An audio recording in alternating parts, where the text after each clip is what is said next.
Hey, beautiful people. So, yes, I just want to have a quick chat today about being truly you. Um, it's one of the things I think about quite often, having done my shamanic training and other things that I do. But there's just certain days when I think, oh, yes, why are we all just trying to be like everyone else? Or, um, yeah, why am I worried about what people will think of me, etc., etc. So, especially when I'm in a sort of weird mood and want to just not have to think about like what I look like or what my background looks like or how people are going to perceive me or what my hair looks like or da da da da da. So I just wanted to put a reminder out there to people that um, if you've ever watched any of my live, you'll know that I just truly want people to be themselves. And one of the things I love about some of the work I do is that shamanic practitioner work, one of the first things I do when I see a new client is get them a power animal, which is their personal power animal. It's not the same thing. Even if somebody has the same power animal as someone else, that is going to mean a different thing to them than it does to another person because you get a personal relationship with it. And that's one of the things I love about it is that it's your own personal situation, power animal, whatever. And even if I got two people who came to see me who was seeing me for exactly the same issue that they've got, which is highly, highly unlikely, then the healing session I'm going to do is going to be totally different because it's a personal experience and all shamanic healing sessions are different depending on who you are and whatever. And one of the things I did in some training I did last year, it had this really lovely thing called the self-authentic prayer. And it got me thinking because I can remember doing some training years and years and years ago. And one of the lovely things was we had to sort of reflect back to each other what we'd experienced about each other during the training. And this was with a bunch of people I'd never met before. And most of the people there didn't know each other. So we'd had a lot of time when we were sort of doing that, forming how we were going to interact as a group. And it was all about communication. And I can remember one of the trainers saying to me, oh, you take up your space perfectly. And it took me a while to sort of really think, what does that actually mean? Um, and obviously, we all have a place on this earth, the same as like the trees and animals and stuff.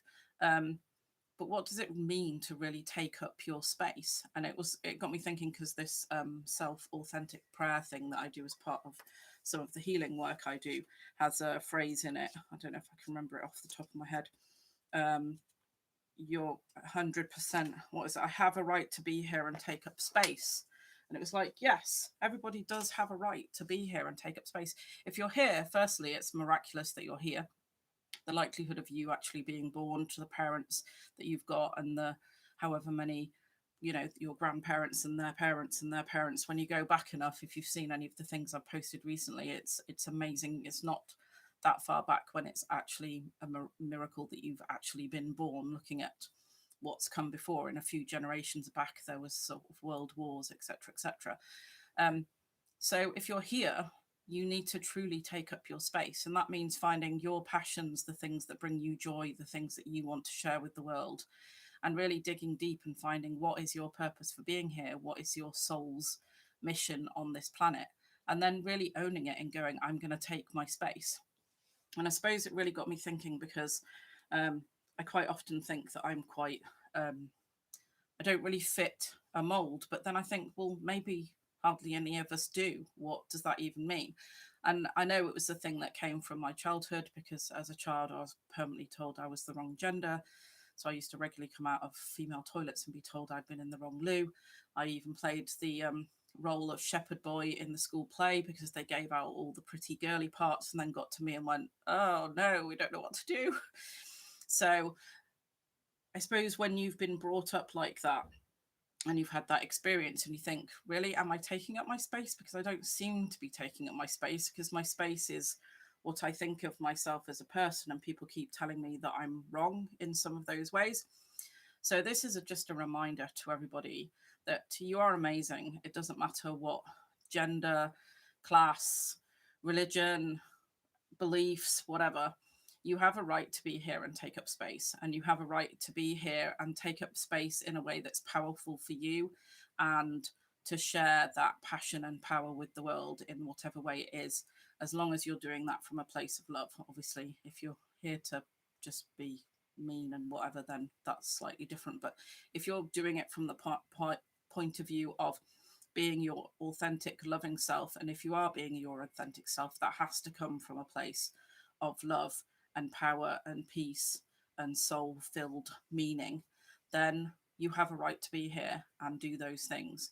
And anyone who's feeling that they don't have a right to be here and take up space, please go and find those people who can tell you that you do have a right to be here and take up space.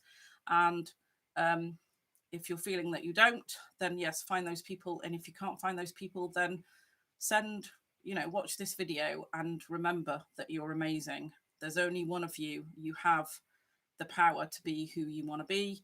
You have the power to follow your passion, and you definitely have the power to take up your place in the world and be your amazing, wonderful human beingness. So I just wanted to share that because I'd been thinking about it, and it's something that's dear to my heart, especially when I'm doing my healing. That's all very sort of tailored to the individual and all has like that individual purpose. The same with the essential oils. I tried doing this grief thing last week, and I thought, oh, I'll do 10 oils that I used when I was grieving for my dad. And then I was like, oh, I can't do that because there were so many I was using. And that's the lovely thing about it. There may be one oil that works for one person for something, but then there's so many other things and they all cover so many different emotional issues and physical issues that I love that the fact that when I'm doing a shamanic healing for someone, I always come up with an oil that they can take home with them.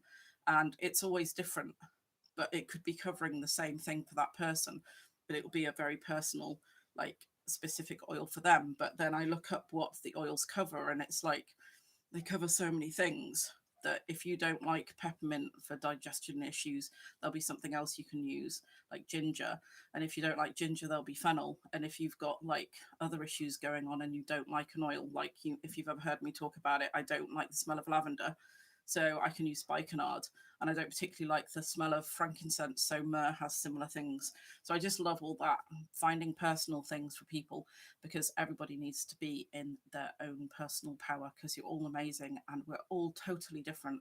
And we have such amazing gifts to share with the world in our own individual ways. So be your amazing self, be your quirky, whatever wonderful person that you are. And please remember, I love you very much and I want everybody to be in their own amazing personal power. So take care and share this with anybody you think it might help, especially at the moment. And I'll see you next week. Okay, bye.